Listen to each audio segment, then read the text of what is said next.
বর্তমান সময়ে মালায়ালাম মুভি মানেই অসাধারণ কিছু, আর আজকের গল্পটাও ঠিক তেমনই। কি হবে যখন একজন পূজারীর সাথে একজন আত্মার সম্পর্ক গড়ে উঠবে?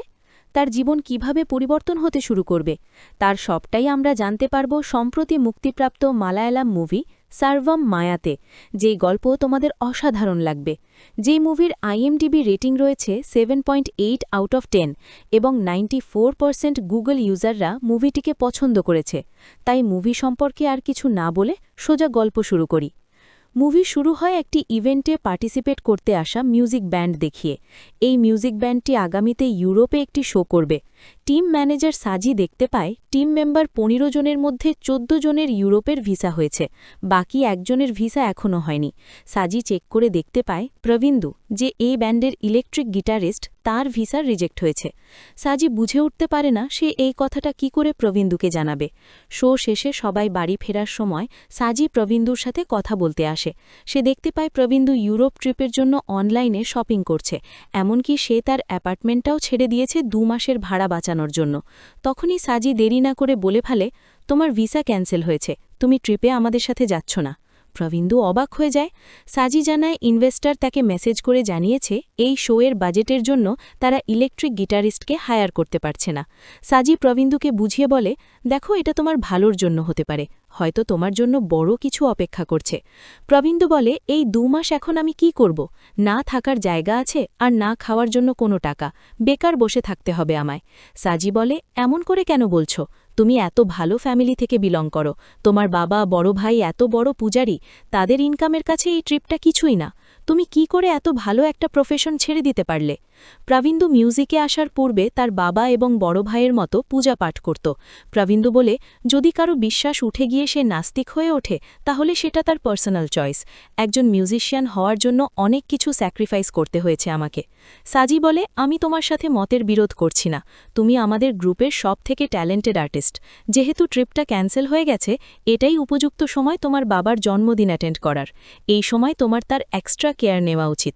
সামনে প্রবীন্দু বাবার 70তম জন্মদিন। প্রবীন্দুর বড় ভাই এই জন্যই তাকে অনেকবার টেক্সট করেছে, কিন্তু প্রবীন্দু তার দাদাকে রেসপন্স পর্যন্ত করেনি। সে চিন্তা করে এই 2 মাস বেকার থাকার থেকে সাজির কথা মতো গ্রামে চলে যাওয়াটাই ভালো হবে। প্রবীন্দু তার দাদাকে সরাসরি বলতে পারে না, তাই জন্য জানিয়ে দেয় সে ব্যস্ত আছে, কিন্তু চেষ্টা করে দেখবে। এরপরেই দেখানো হয় প্রবীন্দুর অপরূপ সৌন্দর্যে ভরা সেই গ্রামটিকে। সে তার গ্রামের বাড়িতে আসে, সেখানে সবাই তার বাবার 70তম জন্মদিন উপলক্ষে আনন্দ উল্লাস করছিল। প্রবীন্দুর বাবা বিদেশে VIP পুজো করে থাকেন, তিনি তার বাবার জন্মদিন উপলক্ষে দেশে এসেছেন, আজই আবার ফ্লাইটে করে চলেও যাবেন। প্রবীন্দু বাড়ির পেছন দিক দিয়ে ঘরে প্রবেশ করে, সেখানে তাকে দেখে তাদের বাড়ির পোষা কুকুর পপ্পু দারুণ খুশি হয়। প্রবীন্দু সোজা তার আঙ্কেলের রুমে আসে, তার আঙ্কেলও তাকে দেখে খুশি হয়। তখনই রুমে প্রবীন্দুর বড় ভাই আসে, সে প্রবীন্দুর সাথে দেখা করে চলে যায়। প্রবীন্দুর আঙ্কেল তাকে বলে, তুমি আমাদের পেশাতে থাকলে এতদিনে মন্দিরের প্রধান পূজারী হয়ে যেতে। প্রবীন্দু তারপর তার নিজের রুমে আসে, সে সেখানে তার পুরনো গিটার দেখে আবেগপ্রবণ হয়ে পড়ে। পরের দিন রূপেশ নামের একজন পণ্ডিতকে দেখানো হয়। রূপেশ প্রবীন্দুর কাজিন হয়। সে একটি বাড়িতে পুজো করতে এসেছে তার অ্যাসিস্ট্যান্টকে নিয়ে। সে তার অ্যাসিস্ট্যান্টকে চেঞ্জ করতে যাচ্ছে, কারণ তার কাজের দক্ষিণা সবটাই সে নিজে নিয়ে চলে যায়। এরপরই প্রবীন্দু তার কাজের রূপেশের সাথে দেখা করতে আসে। প্রবীন্দু রূপেশের কাছে কাজের কথা বলে। সে বলে, এমন কি কোনো কাজ আছে 2-3 মাসের মতন করা যাবে? রূপেশ প্রবীন্দুকে এমন কাজের অফার দেয় যেগুলো তার পছন্দ হয় না। রূপেশ তারপর বলে, তাহলে তুই আমার অ্যাসিস্ট্যান্ট হয়ে যা, তুই তো বেদ নিয়ে পড়াশোনাও করেছিস, আমি এখনও তোর কানা অংশ শিখতে পারিনি, তারপরেও আমি ঠিকই কাজ করে যাচ্ছি। প্রবীন্দু বলে, কিন্তু আমার ভগবানের প্রতি বিশ্বাস নেই। তখনই রূপেশ কিছু বাচ্চা ছেলেকে ড্রিঙ্ক করতে দেখে সে তাদেরকে বাধা দিতে এগিয়ে আসে। তখনই ছেলেগুলো উল্টো তাকে মারতে এগিয়ে আসে। রূপেশ ভয় পেয়ে পালাতে থাকে, আর প্রবীন্দু এসব দেখে আগে থেকেই পালিয়ে যায়। পরদিন প্রবীন্দু একটি স্টুডিওতে সোলো গিটার রেকর্ড করতে আসে। রেকর্ড শেষে পেমেন্ট নেওয়ার সময় তারা জানায় এখন তারা পেমেন্ট করবে না, ব্যাংক ট্রান্সফারের মাধ্যমে পরে করে দেবে। তবে প্রবীন্দুর কাছে বাড়ি ফেরার মতো টাকাও তখন ছিল না। বাড়ি ফিরে প্রবীন্দু তার আঙ্কেলের কাছে 200 টাকা চায়, তবে তার আঙ্কেল তার বাবার কাছে চাইতে বলে। প্রবীন্দু তার বাবার সাথে ঠিকমতো কথা বলতো না, কিন্তু কোনো উপায় না পেয়ে প্রবীন্দু তার বাবার কাছে টাকা চাইতে আসে। প্রবীন্দুর বাবা জানতে চায় টাকা কী জন্য প্রয়োজন। প্রবীন্দু বলে, বাইরে গিয়ে চা খাবে। তখন প্রবীন্দুর বাবা একটি পট এনে বলে, এই নাও চা, ঘরে বসে খেয়ে নাও। প্রবীন্দুর কাছে তার বাবার এই ব্যবহার ভীষণ অপমানজনক লাগে। সে সরাসরি তার আঙ্কেলের কাছে কমপ্লেন জানায়। তখন তার আঙ্কেল গীতার একটি শ্লোক বলে, যার মানে ছিল, খারাপ সময় আমাদের বুদ্ধি কেড়ে নিতে পারে না। যদি সঠিক ব্যবহার করতে জানো তাহলে নতুন করে আবার ধন উপার্জন করা যায়। এই কথা বলে প্রবীন্দুর আঙ্কেল তাকে আবার কাজে লেগে পড়তে বলে। এরপরই প্রবীন্দু তার কাজিন রূপেশের অ্যাসিস্ট্যান্ট হওয়ার জন্য আসে। রূপেশ প্রবীন্দুর ডিসিশনে খুবই খুশি হয়। তারা দুজন মিলে গ্রামে পুজো করতে শুরু করে। একদিন একটি বাড়িতে পুজো করতে আসে তারা। তখনই রূপেশ সেই বাড়িতে একটি নতুন দোলনা লাগাতে দেখে জানতে চায়, এই দোলনাতে কজন বসতে পারবে। দোলনার লোকটি বলে, পুরো গ্রামবাসী এই দোলনাতে বসলেও দোলনা খুলে পড়বে না। এই কথা শোনার পর রূপেশ বাড়ির সকল বাচ্চাদের নিয়ে দোলনাতে বসে, আর এই জন্যই একসময় দোলনাটা ছিঁড়ে পড়ে যায়। প্রবীন্দু দেখতে পায় রূপেশের ওপর সকল বাচ্চা পড়ে গেছে। এতে রূপেশ মারাত্মক আহত হয়, তার হাত পা ভেঙে যায়। ডক্টর তাকে রেস্ট নিতে বলে। রূপেশ বলে, এখন তুই পূজা করার জন্য পুরোপুরি ফিট আছিস, আমার সাহায্যের প্রয়োজন নেই।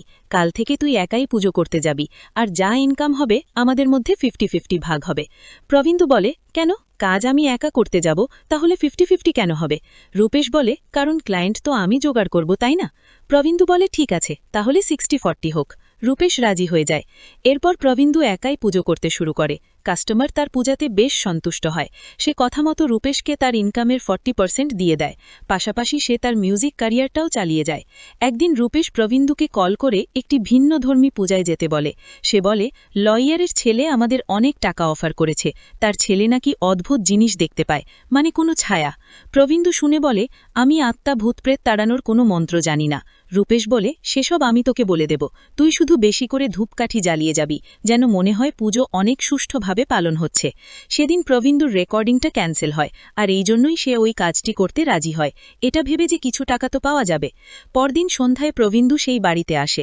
তার অটো ড্রাইভার যখন শুনতে পায় সে ভূত তাড়ানোর পুজো করতে এসেছে, লোকটি ভয় পেয়ে বাড়িতে প্রবেশই করে না। প্রবীন্দু রূপেশের কথা মতো পুজোপাঠ শুরু করে। সে তখন বাড়িতে একটি গিটার দেখতে পায়। জানতে পারে এই গিটারটি অবিনাশের ছেলেটি, যার জন্য সে পুজো করতে এসেছে। অবিনাশ কারো সাথে কথা বলে না, ঠিকমতো খায় না, এমনকি সে এখন গিটারও বাজায় না। অবিনাশের বাবা জানায় তারা শহরের সবথেকে ভালো ডাক্তারকে দেখিয়েছে, মেডিসিনও নিচ্ছে, কিন্তু অবিনাশের মার ইচ্ছেতে আজ এই পুজো করানো হচ্ছে। কিছুক্ষণ পর অবিনাশকে নিয়ে আসা হয়। অবিনাশের মা জানায় অবিনাশকে একটি মেয়ে আত্মা কিছু বলতে চায়। সে ওই মেয়েটিকে সারাক্ষণ দেখতে পায়। এই ভয়ে অবিনাশ কারো সাথে তাকিয়ে কথাও বলতে চায় না। সব শুনে প্রবীন্দু বলে, পুজো হয়ে গেলে মেয়েটির আত্মা এই বাড়ি ছেড়ে চলে যাবে। প্রবীন্দু পুজো শুরু করে। কিছুক্ষণ পর অবিনাশ প্রবীন্দুর দিকে তাকায়। অবিনাশের মা সেটা নোটিস করে, আর তারপর অবিনাশ খুবই স্বাভাবিকভাবে কথা বলতে শুরু করে।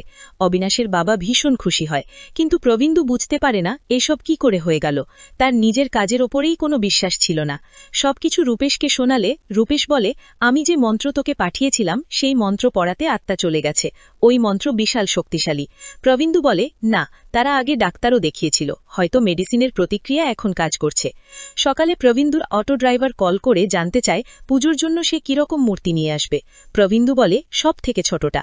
তখন লোকটি বলে, আপনার হোয়াটসঅ্যাপ প্রোফাইলে এটা কার ছবি? প্রবীন্দু চেক করে দেখতে পায় একজন কোরিয়ান সিঙ্গারের ছবি রয়েছে তার ডিপিতে। সে বুঝতে পারে না তার প্রোফাইল চেঞ্জ কেমন করে হলো। পুজো করতে যাওয়ার সময় রূপেশের সেই পুরনো অ্যাসিস্ট্যান্ট প্রবীন্দুকে বলে, আমি জানি তুমি একজন নাস্তিক, তারপরেও তুমি সুনামের সাথে কাজ করে যাচ্ছ, মানুষজন যদি ব্যাপারটা জানে ভালো হবে কি?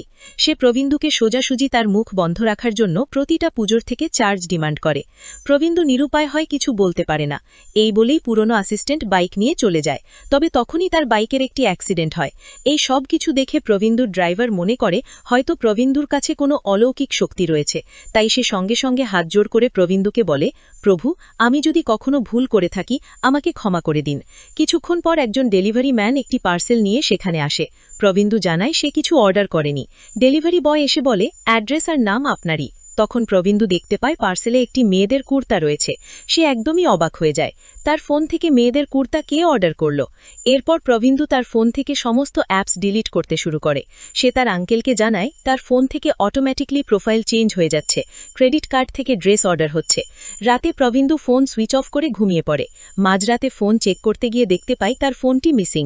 তখনই সে দেখতে পায় একটি মেয়ে বসে তার ফোনটিকে ইউজ করছে। প্রবীণ তাকিয়ে থাকে। কিছুক্ষণ পর মেয়েটি প্রবীন্দুকে জেগে থাকতে দেখে বলে, ভয় পেও না, আমি এখনই চলে যাচ্ছি, কিছুক্ষণ পর আবার ফিরে আসব। এই বলে মেয়েটি মুহূর্তেই ভ্যানিশ হয়ে যায়। প্রবীণ তো ভয়ে একদমই চৌচির। সে দৌড়ে এসে তার আঙ্কেলের রুমে ঘুমাতে আসে। সকালে সে তার আঙ্কেলকে বলে, আমি গতকাল রাতে একটি মেয়েকে স্বপ্নে দেখেছি। আঙ্কেল বলে, এই বয়সে তো মেয়েদের স্বপ্ন দেখাটাই স্বাভাবিক, তাই না? প্রবীণ বলে, কিন্তু আমি মেয়েটিকে কথাও বলতে শুনেছি। আঙ্কেলের সাথে কথা বলার পরই সে আবার মেয়েটিকে দেখতে পায়। প্রবীণ আবারও ভয় পেতে থাকে। মেয়েটি বলে, ভয় পেও না, অবিনাশও তোমার মতো ভয় পেত। সে এত ভয় পেত যে আমার সাথে আই কন্ট্যাক্টও করতে চাইত না, তাই তার সাথে কথা বলেও আমি কোনো আনন্দ পেতাম না। প্রবীন্দু ভয়ে ভয়ে মেয়েটির সাথে কোনো রকম হ্যাঁ হ্যাঁ বলে যাচ্ছিল। সুযোগ পেয়েই প্রবীন্দু সোজা একজন সাইকিয়াট্রিস্টের কাছে আসে। সে ডাক্তারকে জানায় অবিনাশের মতো সেই মেয়েটিকে এখন সে দেখতে পাচ্ছে, আর এটা হয়েছে তাদের বাড়িতে পুজো করতে যাওয়ার পর থেকে। অবিনাশ এখন পুরোপুরি ঠিক আছে, কিন্তু সেই একই প্রবলেম এখন আমার সাথে হচ্ছে। ডাক্তার বলে, তাহলে সেম পূজা তুমিও করে নাও। প্রবীন্দু বলে, আমি এসবে বিশ্বাস করি না, আমি একজন নাস্তিক। ডাক্তার বলে, তাহলে তুমি পূজা কি করে করো?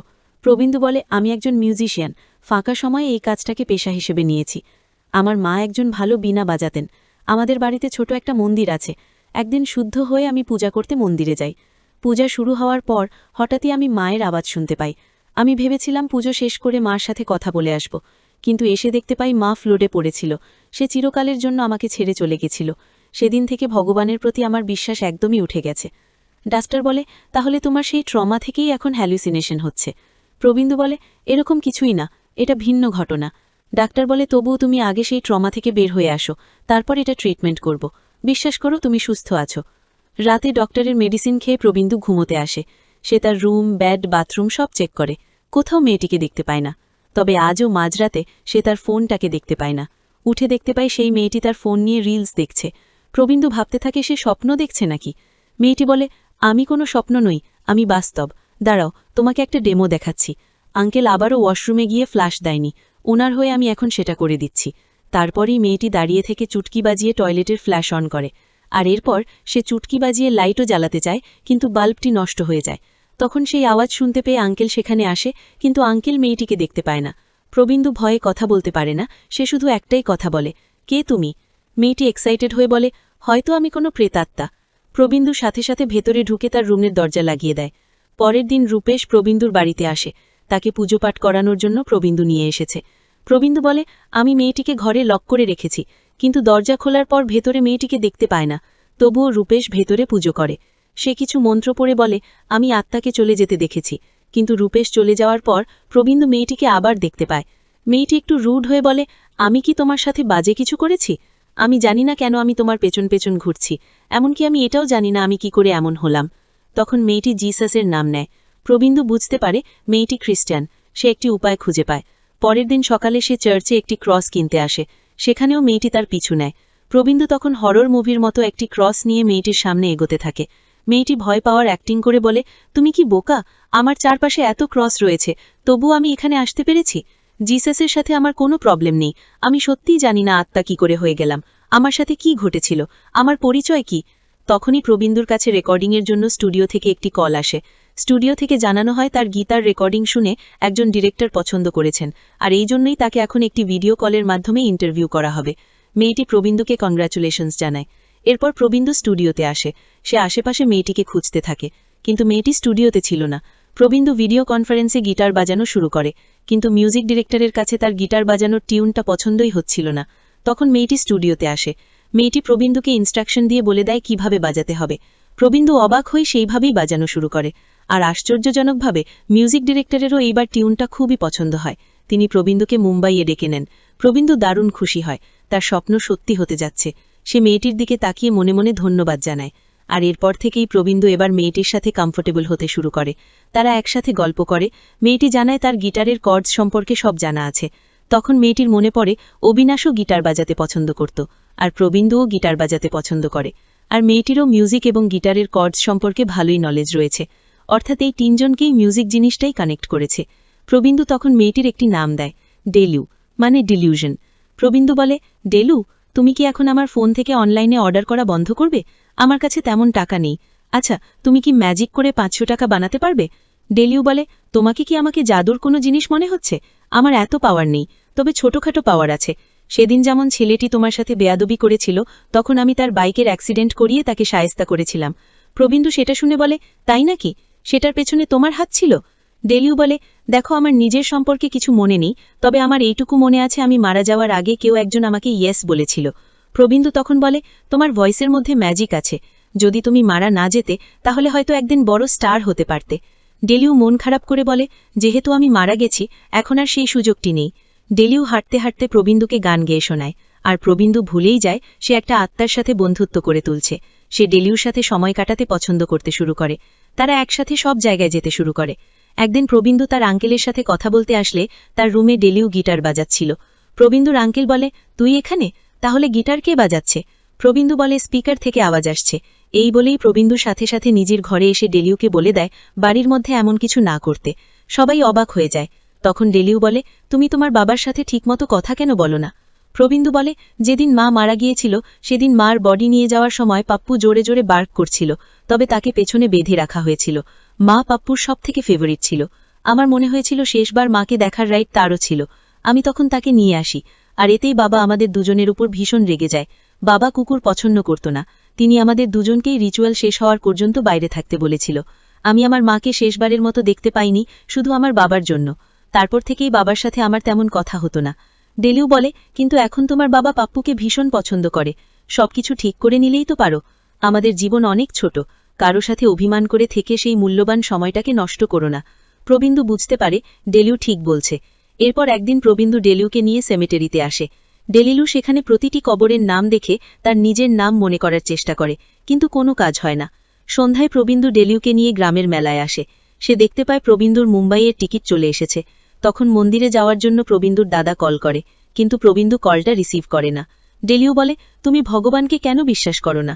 প্রবিন্দু বলে, কারণ আমি ভগবানকে কখনো দেখিনি। ডেলিউ বলে, তুমি কি মিউজিককে দেখতে পাও? তবুও তোমার মিউজিকের প্রতি বিশ্বাস রয়েছে। মিউজিক ট্যালেন্ট এবং প্র্যাকটিস থেকে আসে, সেইভাবেই ট্যালেন্ট হলো ভগবান, আর প্র্যাকটিস হচ্ছে প্রেয়ার। প্রবিন্দু বলে, তুমি ভূত হয়ে ভগবানের প্রশংসা করছো? ব্যাপারটা কেমন অদ্ভুত না? ডেলিউ বলে, আমাকে ভূত বলবে না, আমি ভালো একটা আত্মা। প্রবিন্দু বলে, হ্যাঁ তাই তো, তোমার মধ্যে কোনো পাওয়ার নেই, তুমি কাউকে ছুঁতে পর্যন্ত পারো না। তখন ডেলিউ হাওয়ার সাথে প্রবিন্দুকে স্পর্শ করে। তার এই শীতল সতেজ হাওয়ার স্পর্শ যেন প্রবিন্দুকে ভেতর থেকে ছুঁয়ে যায়। সে দারুণ খুশি হয়। তখন সে ডেলিউর ছবি তুলে দেখতে চায় তার ফোনে ডেলিউর ছবি আসে কিনা, কিন্তু ছবিতে ডেলিউর ফেস কিছুতেই আসছিল না। পরদিন প্রবিন্দু মুম্বাইয়ে যাওয়ার জন্য ফ্লাইটে ওঠে।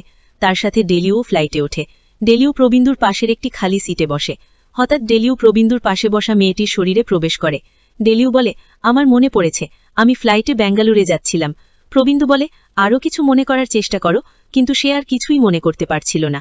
প্রবিন্দু বলে, একবার তোমার সব মনে পড়ে গেলে তোমার আত্মার মুক্তি পেয়ে যাবে।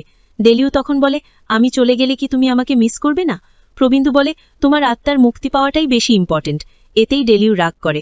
প্রবিন্দু ডেলিউর মন ভালো করার জন্য বলে, আমি তোমাকে মিস করব, কিন্তু ততক্ষণে ডেলিউ মেয়েটির শরীর থেকে চলে যায়।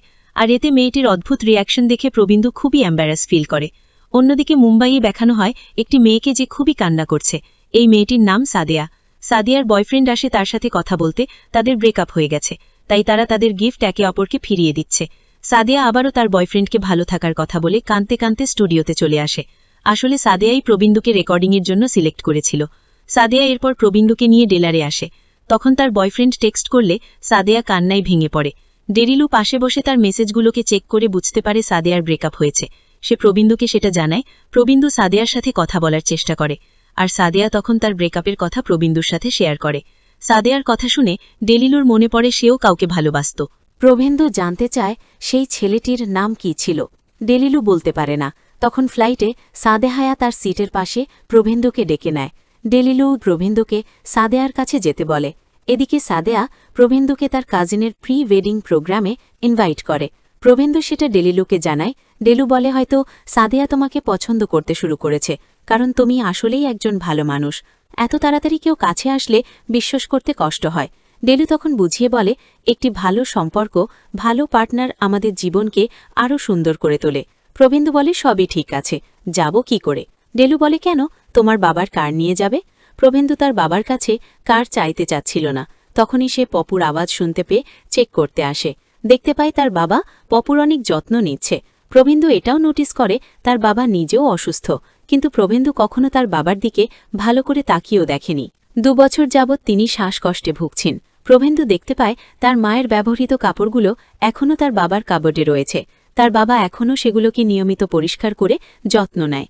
এত কিছু দেখে প্রভেন্দুর গিল্ট ফিল হয় যে সে তার বাবার সাথে এতদিন যাবৎ কথা বলেনি। সে তার বাবার কাছে তার গাড়িটা চায়, আর প্রভেন্দুর বাবাও এতদিন পর ছেলেকে তার কাছে পেয়ে খুবই ইমোশনাল হয়ে পড়ে, আর তিনি তার গাড়িটা নিয়ে যেতে বলেন। প্রভেন্দু পরের দিন সন্ধ্যায় সাদিয়ার কাজিনের ওয়েডিংয়ে আসে। সাদিয়ার সাথে প্রভেন্দুকে এতটা ক্লোজ হতে দেখে ডেলুর একদমই ভালো লাগে না, সে কষ্ট পেতে থাকে। ফেরার সময় ডেলু প্রভেন্দুকে জানায়, আমি তোমাকে পছন্দ করি, আমি তোমাকে ভালোবাসি। প্রভেন্দু নর্মাল ভেবে নিয়ে বলে, আমিও তোমাকে ভালোবাসি। ডেলু বলে, তোমার লাইফে অন্য মেয়ে আসতেই আমার ভ্যালু কমে গেল। প্রভেন্দু বলে, তুমি তো সাদিয়ার সাথে সবকিছু সেট করে দিলে, এখন এইসব কেন বলছো? ডেলু বলে, তুমি ছাড়া আমার আর কেউ নেই। প্রভেন্দু বলে, আমি একজন আত্মাকে কি করে ভালোবাসতে পারবো যাকে আমি স্পর্শ পর্যন্ত করতে পারি না? ডেলু বলে, দূর থেকেও ভালোবাসা যায়, ভালোবাসার জন্য শুধুমাত্র স্পর্শের প্রয়োজন নেই। প্রভেন্দু তখন জানায়, সাদেহায়া যখন জড়িয়ে ধরেছিল আমি অনেক খুশি হয়েছিলাম, প্রথমবারের মতো এমন একটা অনুভূতি আমি পেলাম, কিন্তু তুমি সব শেষ করে দিলে। ডেলিলু কষ্ট পেয়ে বলে, তুমি অনেক সেলফিশ, সব ছেলেরাই এই একই রকম, আমার জন্য তুমি সাদিয়ার কাছে আসতে পেরেছ। তখনই সাদে কল করে। প্রভেন্দু বলে, আমার প্রাইভেসি লাগবে, আসলে তোমার থেকে এখন আমার মুক্তির প্রয়োজন। এই বলেই সে তার গাড়ি থেকে বের হয়। তখনই অন্য আরেকটি গাড়ি পাশ দিয়ে যায়। অল্পের জন্য প্রভেন্দু বেঁচে যায়। তখনই ডেলু দৌড়ে এসে প্রভেন্দুকে জড়িয়ে ধরে কান্না করে। সে বলে, আমার সব মনে পড়ে গেছে। ডেলু প্রভেন্দুকে জানায় তার পরিবারে বাবা মা আর একজন ছোট ভাই রয়েছে। সে জানায় সে একটি ছেলেকে ভালোবেসেছিল। এই কথাই সে তার বাবা মাকে জানায় একদিন। ডেলু তার পরিবারকে জানায় সে ছেলেটিকে প্রপোজ করার চিন্তা করছিল, কিন্তু ছেলে তার থেকে বয়সে বড় এবং হিন্দু। তবুও ডেলুর মা বাবা ছেলেটির সাথে দেখা করতে রাজি হয়। পরের দিন তারা দেখা করতে একটি রেস্টুরেন্টে আসে। ডেলুকে ছেলেটি টেক্সট করে জানায় সে আসতে পারবে না। ডেলুর মা বলে, কারো কাছ থেকে কিছু আশা করবে না, তোমাদের জেনারেশন কমিটমেন্ট দিতে ভয় পায়। তখনই ছেলেটি কল করলে ডেলু কথা বলতে বের হয়, আর সঙ্গে সঙ্গেই একটি কার এসে তাকে ধাক্কা মারে। ডেলুর ভাই তখন স্কুলেই ছিল। সেই স্কুলের ক্যাপ্টেন ছিল অবিনাশ। অবিনাশ ডেলুর ভাইকে নিয়ে হাসপাতালে আসে। হয়তো সেই কারণেই ডেলুর আত্মা অবিনাশীর সাথে কানেক্ট হতে পেরেছিল। ডক্টর জানায় ডেলু বেঁচে থাকলেও সে একজন ব্রেন ডেড পেশেন্ট। তাকে এই অবস্থায় রাখা হলে সে আরও বেশি কষ্ট পাবে। এর চেয়ে ডেলুকে মৃত্যুদান দিলে তার কষ্ট কম হবে। ডেলুর বাবা সবকিছু ডেলুর ছোট ভাইকে বলে, আর তাকে কষ্ট থেকে মুক্তি দিতে তারা এই চূড়ান্ত সিদ্ধান্তটা নেয়। আর দুজন মিলেই ডক্টরকে ইয়েস জানিয়ে দেয়, যে ইয়েসের কথা ডেলু প্রভেন্দুকে বলেছিল। ডেলু প্রভেন্দুকে তার পরিবারের সব ডিটেলস দেয়। প্রভেন্দু বলে, তোমার নাম কি? তখন ডেলু বলে, আমার নাম ডেলু। ডেলু মানে ডেলিউশন, মানে মায়া। এই বলেই ডেলু ভ্যানিশ হয়ে যায়, অর্থাৎ তার আত্মা মুক্তি পেয়ে যায়। প্রভেন্দু আবার একা হয়ে যায়। সে প্রতিটি সেকেন্ড মায়াকে মিস করতে থাকে। সাদেয়ার সাথে থেকেও সে মায়ার উপবেসেন্স সবসময় অনুভব করে। প্রভেন্দু মায়ার বাবার ডিটেলস ফেসবুক থেকে বের করে। এরপর মায়ার বিষয়টি তার আঙ্কেলের সাথে শেয়ার করে। আঙ্কেল তখন বলে, মায়ার বাবা মা সেই ছেলেটিকে কখনো দেখেনি, যেই ছেলেটিকে মা বাবাকে দেখানোর ইচ্ছেটাই ছিল মায়ার শেষ ইচ্ছে। এই কথা শুনতেই প্রভেন্দু পরের দিন মায়ার বাড়িতে আসে। সে মায়ার মাকে বলে, আমি মায়ার ফ্রেন্ড। মায়ার মা তাকে ভেতরে আসতে বলে। মায়ার ব্যাপারে অনেক গল্প বলে, সে কি পছন্দ করত, কি পছন্দ করত না। তখনই প্রভেন্দু মায়ার একটি ছবি দেখতে পায়। সে মায়ার ছবিটির দিকে এক পলকে তাকিয়ে থাকে। মায়ার মা সেটা নোটিস করে। তিনি মনে করেন মায়া যে ছেলেটিকে পছন্দ করেছিল সেই ছেলেটি হল প্রভেন্দু, কারণ প্রভেন্দুর দাড়িও রয়েছে, সে হিন্দু, এমনকি সে মায়ার থেকে বয়সে কিছুটা বড়। মায়ার মা তখন বলে, তোমাকেই মায়া ভালোবেসেছিল, তাই না? প্রভেন্দু বলে, হ্যাঁ। প্রভেন্দু মায়ার মাকে মিথ্যে বললেও মিথ্যে বলেনি, কারণ মায়া জীবিত থাকতে যাকে ভালোবেসেছিল সেটা প্রভেন্দু ছিল না। তবে মারা যাওয়ার পর এবং মুক্তি পাওয়ার আগে মায়া প্রভেন্দুকে ভালোবেসেছিল, তাকে ভালোবেসেই সেটা বলেছিল। প্রভেন্দু বাইরে আসতেই এক শীতল সতেজ হাওয়া তাকে স্পর্শ করে যায়। সে বুঝতে পারে এটা মায়া ছিল, ঠিক যেই স্পর্শ সে মায়ার কাছ থেকে অনুভব করেছিল। অনেকদিন পর তার মুখে আবার হাসি ফুটে ওঠে। এর কিছুদিন পরই প্রভেন্দুকে একটি শো করতে দেখানো হয়। সে এখন লাইফে সাকসেসফুল। সাদেহায়া তার কনসার্টের পাশে থেকে উৎসাহ দেয়। প্রভেন্দু শোতে মায়ার ইনস্ট্রাকশন দেওয়া কর্ডগুলো বাজায়। প্রভেন্দুর লাইফে এখন সবকিছু রয়েছে, সাকসেস রয়েছে, তার পছন্দের মানুষ রয়েছে, বাবার সাথে ভালো সম্পর্কও রয়েছে। আর এই সবকিছুই হয়েছে মায়ার জন্য। সবকিছু থাকলেও আজ তার সাথে নেই শুধুমাত্র মায়ার সঙ্গতা। আর সেই জন্যই প্রভেন্দু কনসার্টে মায়ার প্রতি কৃতজ্ঞতা স্বীকার করতে এখনও ভুলে যায়নি। আর এখানেই এই গল্পের শেষ হয়। তো ফ্রেন্ডস, এই ছিল আজকের গল্প। গল্পটি আশা করি তোমাদের অনেক ভালো লেগেছে। ভালো লাগলে একটা লাইক আর কমেন্ট করে দিও। দেখা হবে পরের গল্পে। Till then keep loving. By.